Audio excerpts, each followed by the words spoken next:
Hi, my name is Nancy DLMEDIA, and I'm recording this video especially to thank the Mind Mastery community team.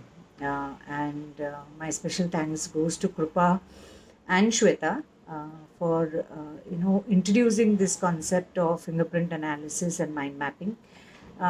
It has been a beautiful journey, and the things that came out after doing the fingerprint analysis were very beautiful. I got to know a self of me that I knew somewhere that I'm not able to do certain things, and I used to push myself, and I maybe didn't know which direction to push myself in. And after doing the analysis and after speaking to Krupa and Shweta, I realized that, these are my inherent, qualities.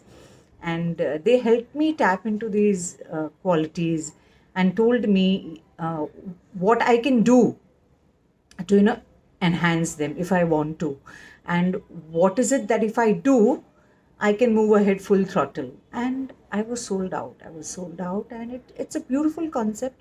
And I think if someone is there watching this video and is not able to understand themselves for some reason, sometimes we just struggle with ourselves. I think this is an end to that struggle. Okay, you must give this uh, you know, modality a shot and know yourself better. Nothing like knowing yourself better. You can tap into your own potential and get the best out of you. And if you want to get the out of you, I think this is where you need to be. Once again, thank you very much, Krupa and Shweta, for your unconditional support whenever I called. And I wish you all the best, and I wish all those people out all the best, who would want to try this modality. Thank you so much.